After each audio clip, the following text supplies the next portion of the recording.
I know this is going to be a sensitive topic for this video that I just worded for the title of this video. Is death the best thing for humanity?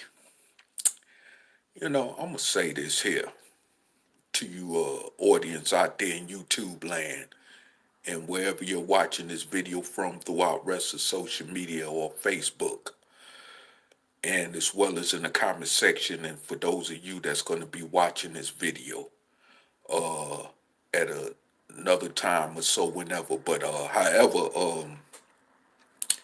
let me say this here. As I, look at this planet and what's going on throughout this world, especially here in my own backyard, of course, which is the unquote good old US of A. You notice I said the unquote good old US of A, right? Okay. Um, I have to say this is that you know, this planet right now is crazy. It's getting crazy every day. You got all this pollution, you got all this corruption going on, whether it's in politics, religion, or whether in the social atmosphere among humans everywhere, no matter what society all this is going on in, of course, including this one especially. Racism, you know, murder, violence, drugs, war, you know, and all this other stuff. And I mean, it's like in the economy, everywhere you look, not just here in the United States, but throughout the world, the economy is always shifting back and forth, or, where the poor is getting poorer, the rich is getting richer, as especially here in the United States, of course.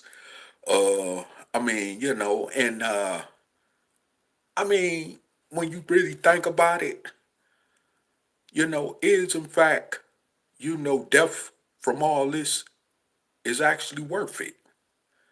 Because I just want to say this, and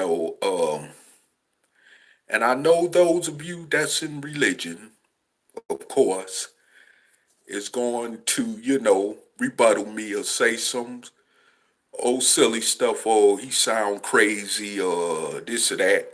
Well, you know what? That's your prerogative if you feel that way. Okay.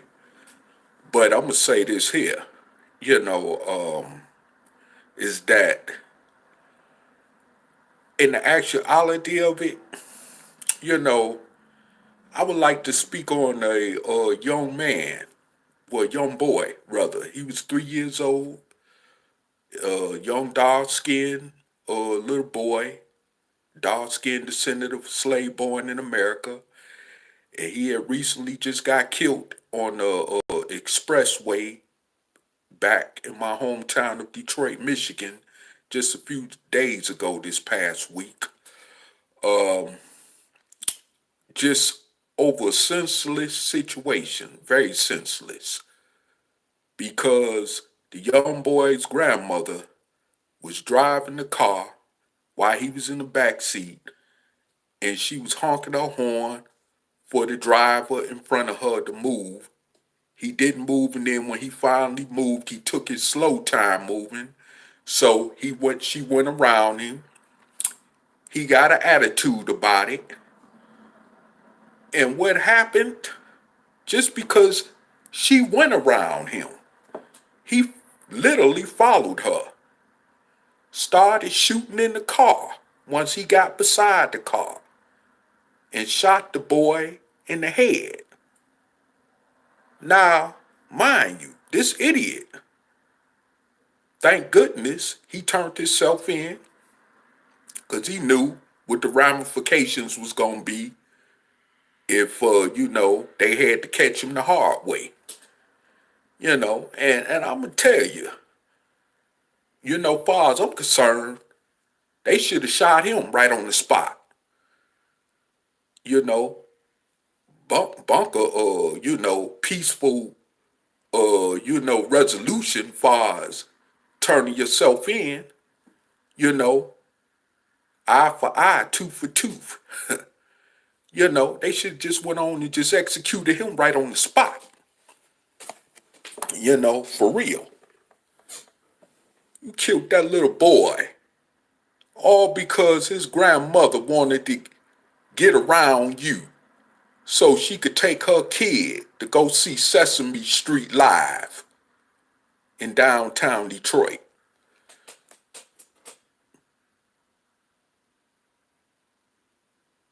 I mean, and this is a black on black killing, by the way. Okay.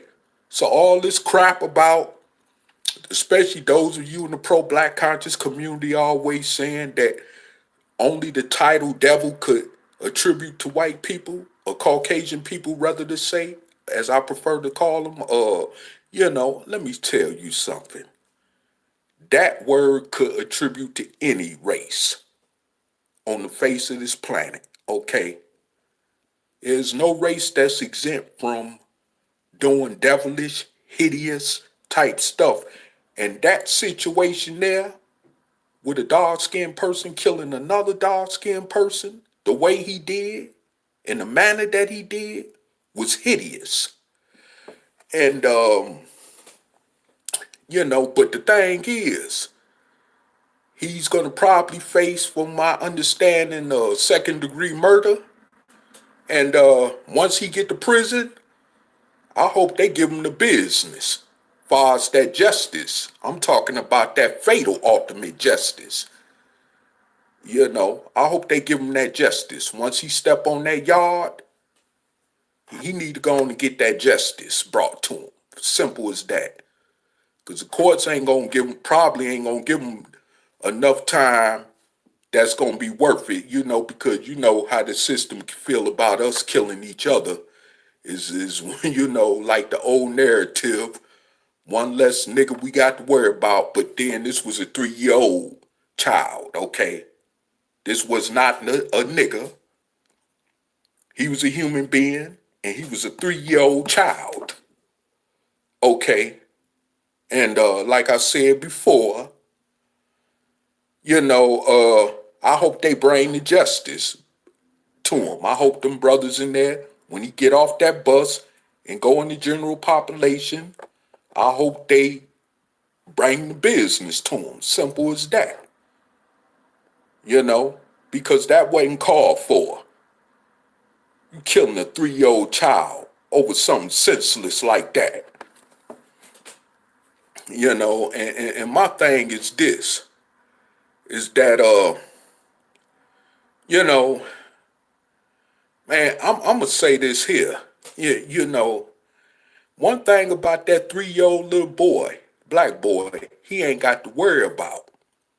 And the reason I say this, and number one, before I even go further with this, no disrespect to him, nor his family, and I'm definitely, my condolence go to his family, number one, on that note. Number two, at least the young man ain't got to worry about going through what many of us, including myself, had to go through. Growing up with the pains of worrying about how we gonna make it day to day, especially in an urban repository like Detroit.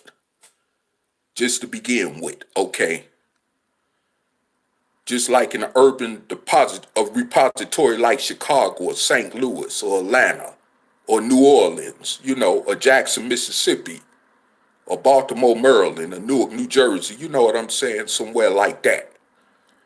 You ain't got to worry about even the fact that he may just get shot just because he looked at somebody wrong. He ain't got to grow up worrying about somebody killing him over somebody's girlfriend or some stupid stuff like that. He ain't got to worry about some racist cop who want to blow his head off just because he dark skinned. He ain't got to suffer none of that. So in retrospect, once again, no disrespect to him, nor his family, of course, but I have to tell the truth. He ain't got to worry about that. He's gone. He ain't got to suffer what comes along just with being a black male, period, here in America. He ain't got to worry about none of that. And that's the reality of it. Just like it is for millions of us, especially as dark-skinned male descendants of slaves born in America, in this country. That is just simply the reality of it. I don't care how we try to paint it, how we try to, spice it up with religious tradition or whatever. It is what it is. Simple as that.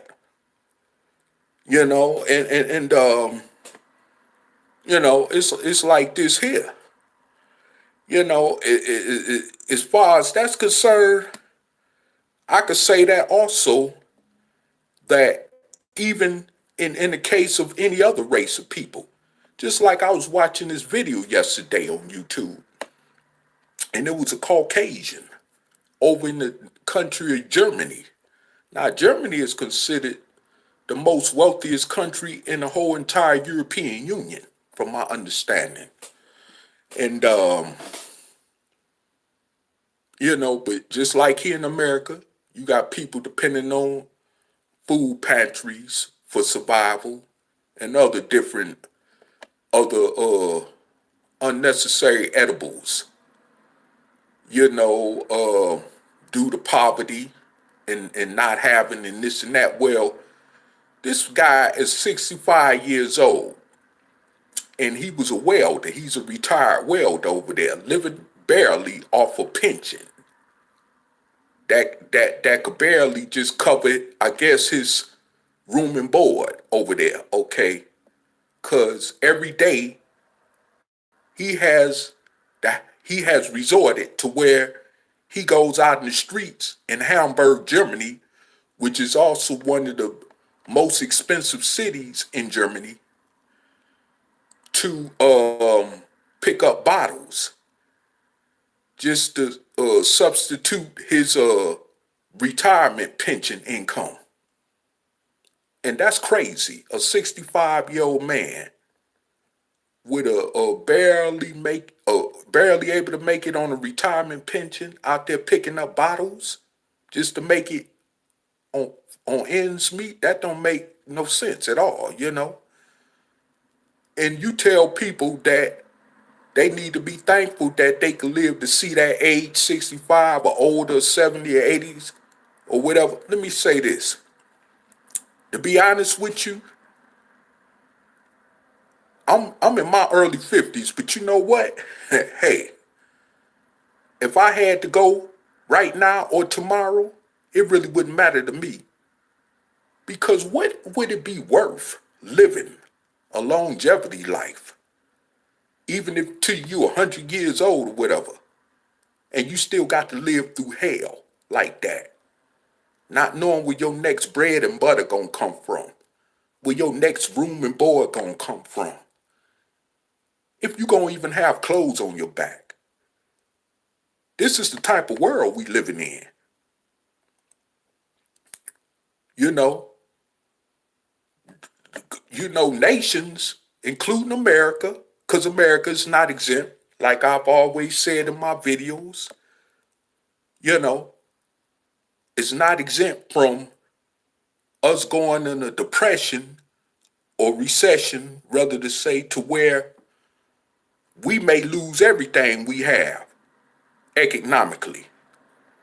And that ain't no different like over in Europe. Like in the case of that 65-year-old man I was talking about that's in Germany. Things is happening throughout this world where things is constantly revolving every day, changing. Whether you want to talk about economically, fiscally, or whatever, everything is changing. countries is economically falling, even though while others is rising, but other countries is always constantly falling. Look at Venezuela. Look what they going through in that country.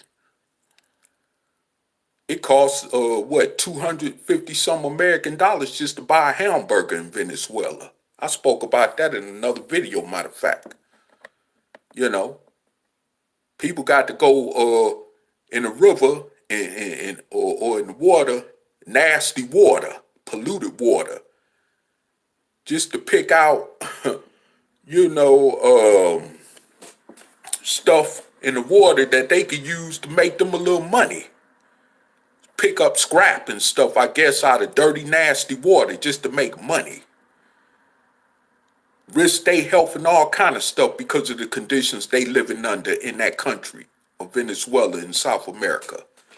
You know, and I mean, that's hell. That is definitely hell. So you saying that it's good to keep living longer, even to you of great gray hair age to 100 could pass 100? That's hell. And you know, just like that little boy that I mentioned that died in Detroit. Hey, you know what? Like I said, he wasn't even of the age where he knew better. Think about that. He died at a time where he was not even of age, where he knew better. Okay? And you know what? Just like myself, that should have happened to a whole bunch of us, especially those of us who are dark-skinned descendants of slaves born here in America. That should have happened to a bunch of us. Because as we see, things is constantly getting worse and worse and worse. We don't see no signs of it getting better, at least not at this time. But we know it's getting worse. It's always getting worse, you know, and it's like this. You know, I feel like, you know, at this point in time that we need to really consider, you know, in fact, does it really matter if we even die? It shouldn't even, you know, dying should be more embraced than rejected. Because once you gone, you gone. It's like I heard this brother, Marvin Muhammad, who's the leader of the New Nation of Islam, say, you know, earlier in a video that he made, I guess from this morning or earlier, part afternoon, where he said something, he quoted something out the scriptures where he was saying, he was telling some Christian that once you're dead, you're dead. You know, like he said, when you sleep, you still got that consciousness awoken you, but once you dead and gone, that's it. You ain't feeling nothing. So in other words, you ain't worried about nothing. You ain't got no worries of nothing. You just dead and gone. It's just that simple. And that's the beauty part about it, whether we want to realize it or not. Because you know what? When we're born as human beings, first of all, we got to understand something, that once we're born in this world, that's the moment we start dying. As each second ticks off, as each minute ticks past us, whether seconds, we're getting older, and that means we're dying at every second. So why not embrace the fact that one day, sooner or later, we gonna all leave here some kind of way?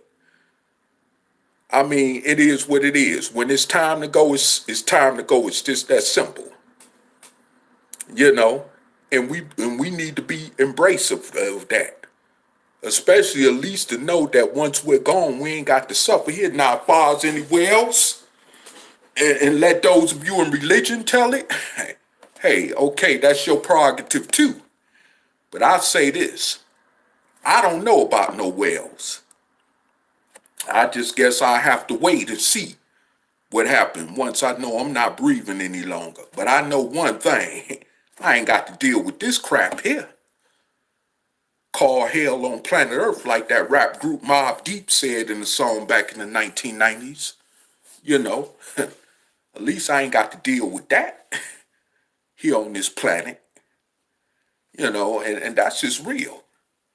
You know, I ain't got to deal with this crap. And we all, like I say, as human beings, no matter what race or culture or nationality we come from, we should be able to have that same attitude and embrace that. Whether you want to realize it or not, because all of our day is coming. We all got a day that's coming. You know, and we might as well just at least know and accept the fact that, look, okay, I live my life. It's time for me to go. But at least I ain't got to deal with the rest of this bull crap here.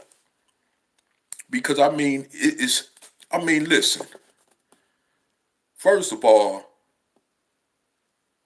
when you talk about hell on earth, you're talking about every day waking up to a 9 to 5, working like a Hebrew slave, just like that 65-year-old man over there in Germany had to do all his life, just to come up with nothing but crumbs, and then have to end up picking up bottles just to make a little extra change, digging in garbage cans just to pick up bottles and stuff, just so he could have a little extra to eat on his plate. I mean, come on.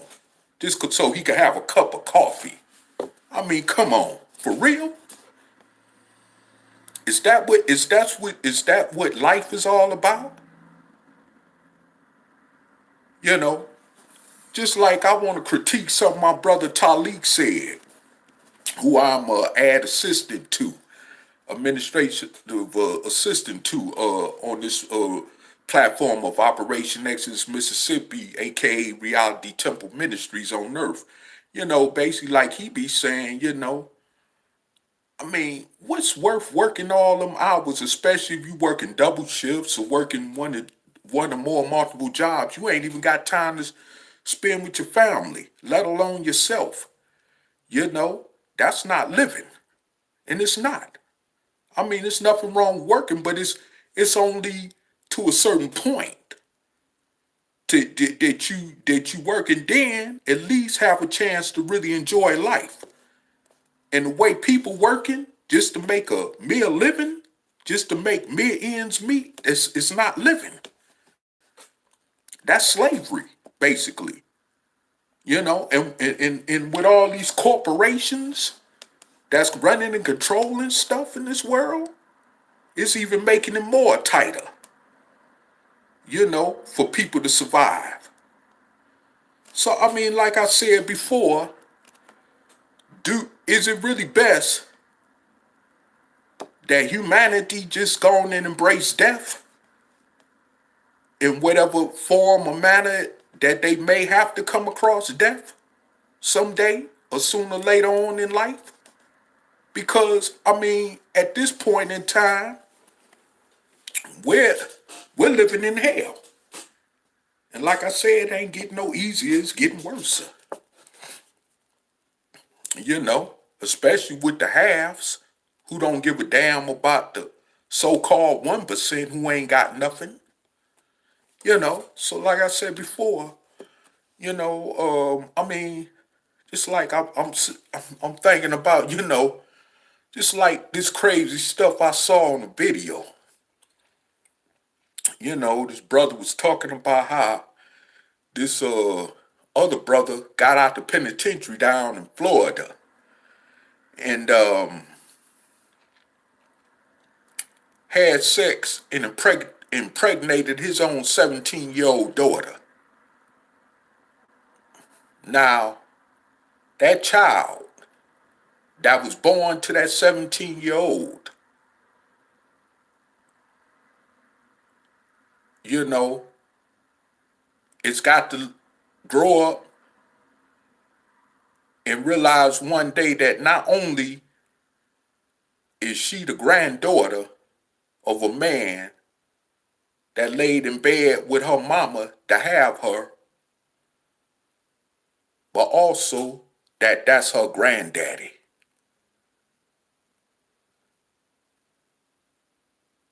Not only that's her father, but that's her grandfather. And that's sick. You know, we always, once again, we always, like I talked about earlier in this video, we always want to restrict certain titles like devil or serpent when it come to Caucasian people. But when you want to talk about cannibalism, insects, and stuff like that, we also have a tendency to restrict that to Caucasian people or one certain group of people. No, black people practice incest and cannibalism as well. Okay, that's a fact, known. And it's been going on 6 centuries prior to even the European Caucasian enslaving dark-skinned people, not only in this country but throughout the world. Okay, so don't tell me, or don't try to negate the fact that that don't exist in every race, because it does. Okay, and you know, like I say, this man getting out of prison, and I mean, the way the brother described the situation with the relationship he was having with his daughter while he was in prison, the type of letters he would write on Facebook and all that type of stuff, was, I mean, obvious that the man is sick. He's a sick individual, you know. But I mean, this is the type of world we living in. You know, coming in this world through default, under crazy circumstances, even like that. You know, I mean, like I've said before in the video, once and multiple times, I should have just been left alone. You know, when it came to my parents having me, I should have been left alone. And I'm pretty sure I'm not the only one that feels that way in this society or world. You know, and I definitely know I'm not alone on that note. And it's just real. You know, we it's crazy. You know, who wants to live like that in a planet Earth? In a world like this where you got to go through all this hell. You know, I mean, that wasn't the purpose for whoever or whatever created us. I'm sure they did not have that purpose for us. However we got here, from whatever source we got here from, I'm sure that wasn't their purpose for humanity, to go through the hell what we going through. You know. But like I say, let religion tell it. Let those in religion tell it.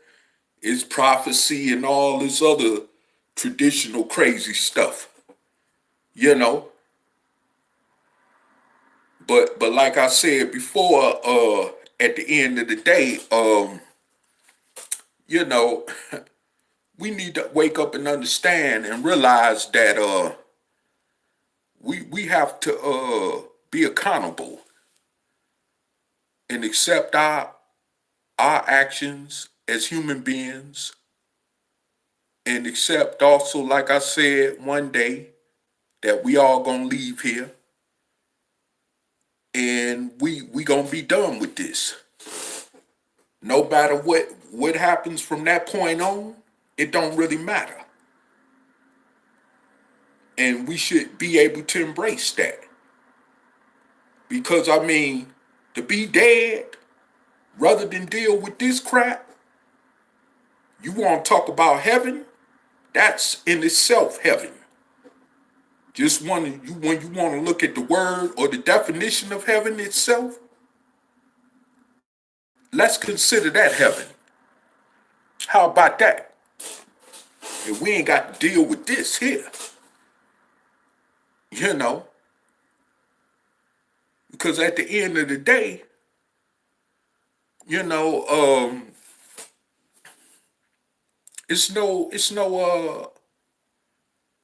really, unless humans are willing to change what's going on in this earth,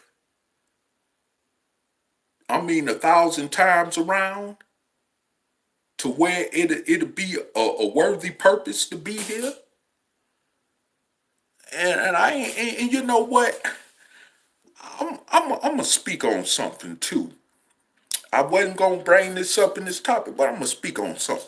You know, hold up for a second.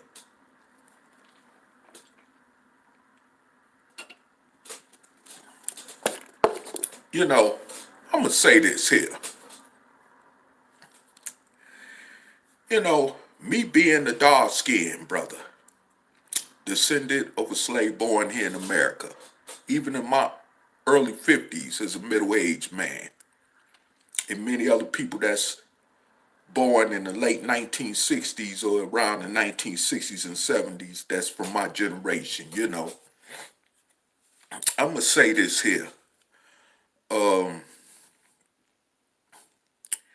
at the end of the day, I'm glad, you know, that first of all, before I go there, let me say this. Being a man is not about merely having a job, because we know what comes along with having a job, as I explained earlier, which is slavery in terms and the manner of what a job is supposed to be according to the standards of this society that we live in. Okay, but being a man is not being merely a responsible father or husband. Being a man is being a man by protecting your children and women from racist police beating on them and killing them. Okay, that's a real man. That's not a reality that exists in this country, at least. Okay, so that's hell. And like I said before, that 3-year-old kid ain't got to worry about living under the circumstances of that hell. Although, not to excuse the way he died either. I'm not making up no excuses at all for that. But it happened, and since it happened, at least he ain't got to worry about going through that. He ain't got to worry about living to his early 50s like I did, growing up in an urban repository like Detroit, or Chicago, or Baltimore, or Washington, D.C., or New York City, or Buffalo, New York, or Philadelphia. You know what I'm saying? Knowing what it is to live in hell as a dark-skinned descendant of a slave born in America, knowing what it is to have to watch your back because some racist cop might want to blow your head off, or because of somebody looking like you might want to blow your head off over some silly, just like that 24-year-old brother who shot that 3-year-old little boy for nothing. Senseless. This is the type of idiotic world we live in. You know, so like I said, I'm glad I was finna once again go into though this to those that's in my generation. At least I don't have no kids, okay? I don't have no grandkids. Okay, I do have a niece and a grandniece, but neither here nor less, I don't have no children or grandchildren of my own. Okay, and you know, I'm glad that I don't. You know, I'm glad that I don't. I really am glad that I don't. And even, and you know, I could still have kids if I want to, even at my age of being in my early 50s. But, and even if I could afford to take care of them and all that, but still then, that's not an option for me, you know, because I wouldn't want to bring no child like that into a crazy world in the state that this planet is in, as far as just to suffer the ills and woes and to have to deal with the ramifications of what it is just to be human living in this world, especially a dark skinned one. You know what I mean? With dark skin pigmentation, you know, especially in a racist society like this, you know. So, like I said before, the best thing I could have done in my life thus far is not bring another human being in this world, or at least help bring another one in this world. You know, I could say that that's the best thing I've done. And I repeat it again, that I could have done one of the best things ever in my life is by not helping to bring another human being into this world of craziness and hellaciousness, you know, because it wouldn't be worth it. It wouldn't be worth the stress on me. Like I say, to deal with it, even if I could afford to deal with it, it wouldn't be worth it. It just wouldn't be worth it, period. You know, it wouldn't be worth it. You know, born to a dysfunctional family that already exists on top of that, then have to deal with other dysfunctional members of society as they go throughout life living, having to deal with possible unfortunate situations, especially because of the color of their skin and all this other crap. You know, no. And you know what? Whoever that son or daughter would have been to me, I bet you they somewhere right now thanking me. You know, because I'm gonna say this here, and that's if they are. Because like I said, I don't believe in all that spookiness about heaven or coming from another life or another dimension in existence and all that other crap or hell and all that. But let's say if it did exist, they probably somewhere thanking me. Okay. But like I said before, you know, you know, I just really want to just say that, man, it's crazy. You know, I mean, is it really worth, you know, being human, living in this life of existence and facing what we have to face every day, going through what we have to go through just to survive, just to live, just to be able to breathe. You know, I mean, think about all this intoxicants and pollution that we got to breathe in our lungs, through our nose.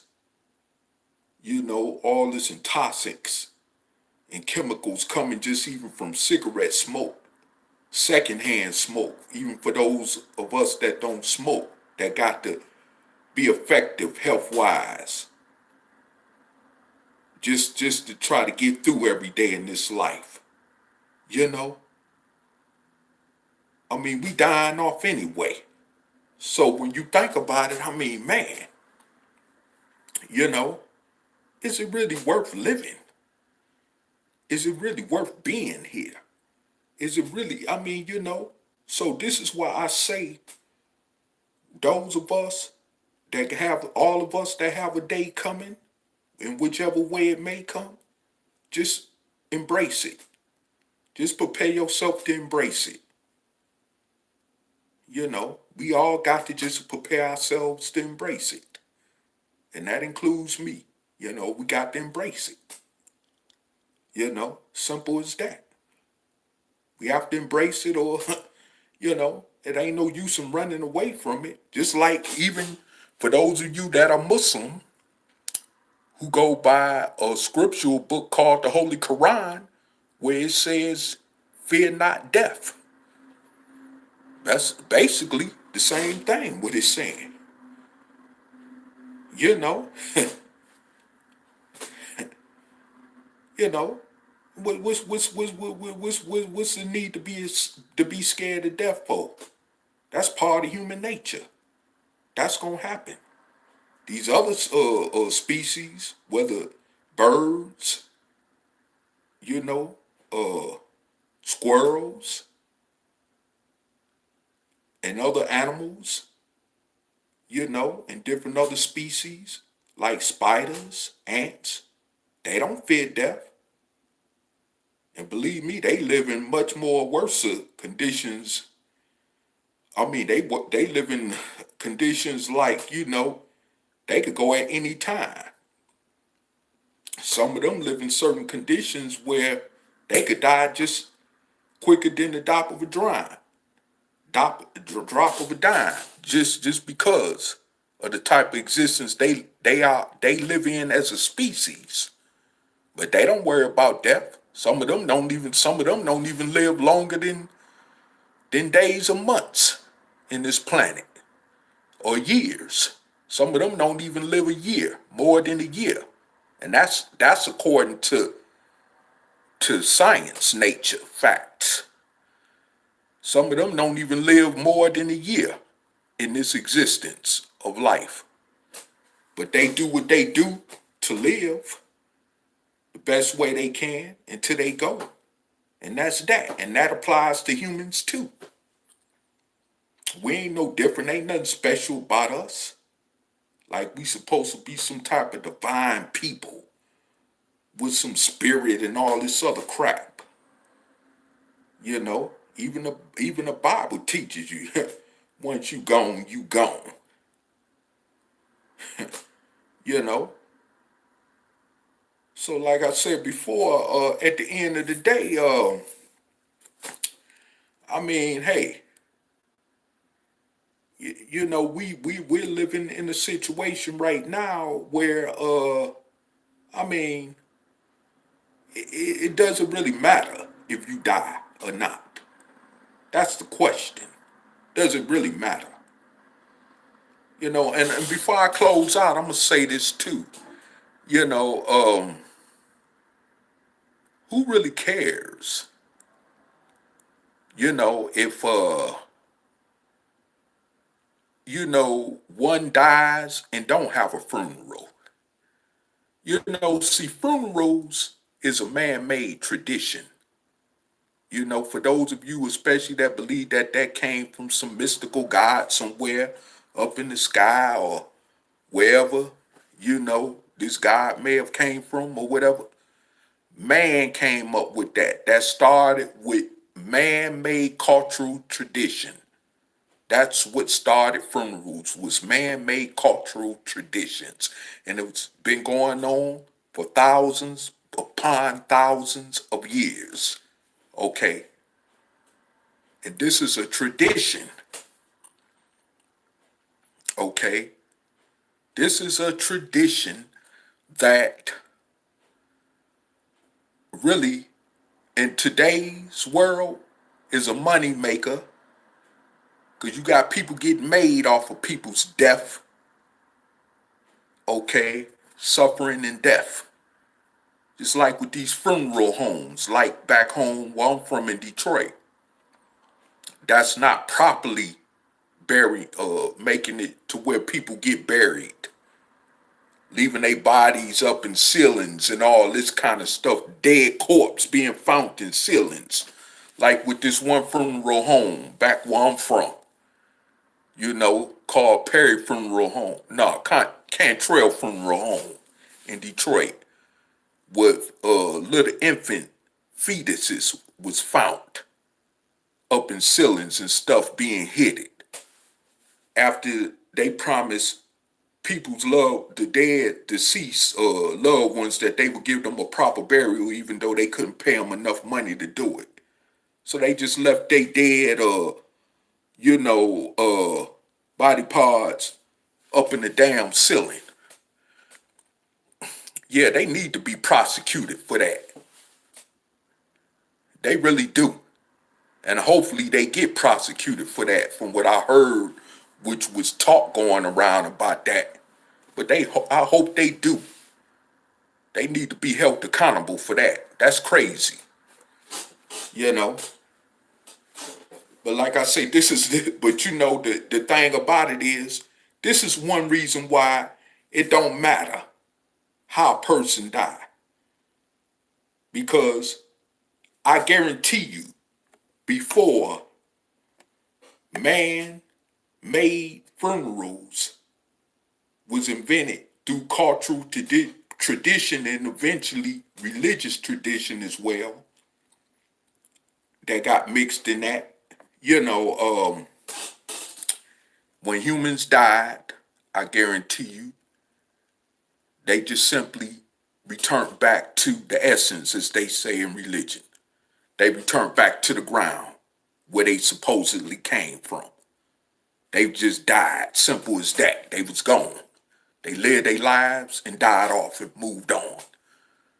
It wasn't no funeral or no gathering, mourning and all that, crying and huffing and puffing and all that, shouting, and especially when you got fake people at your funeral who didn't like you or that was hating on you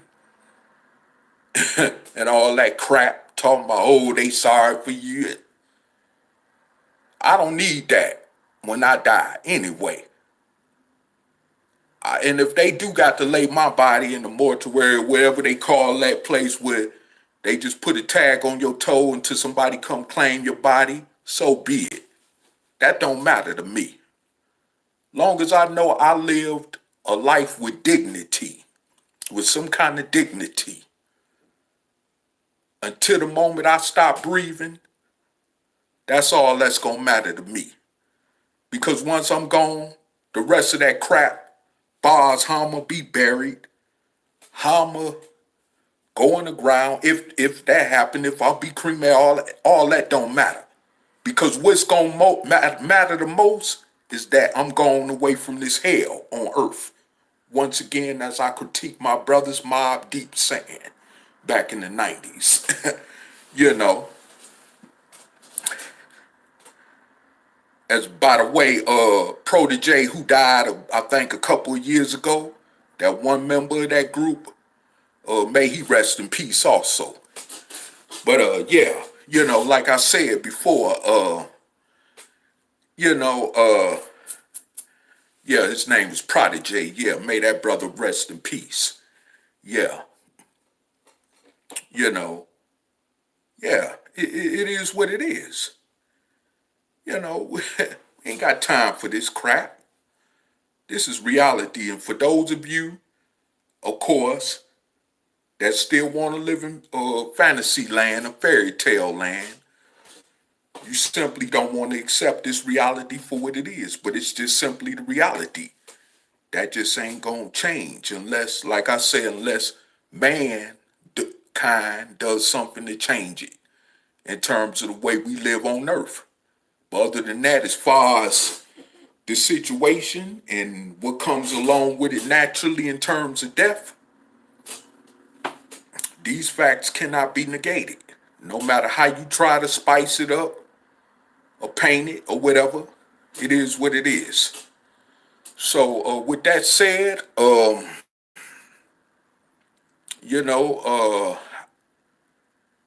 gonna have to go on with the rest of my day.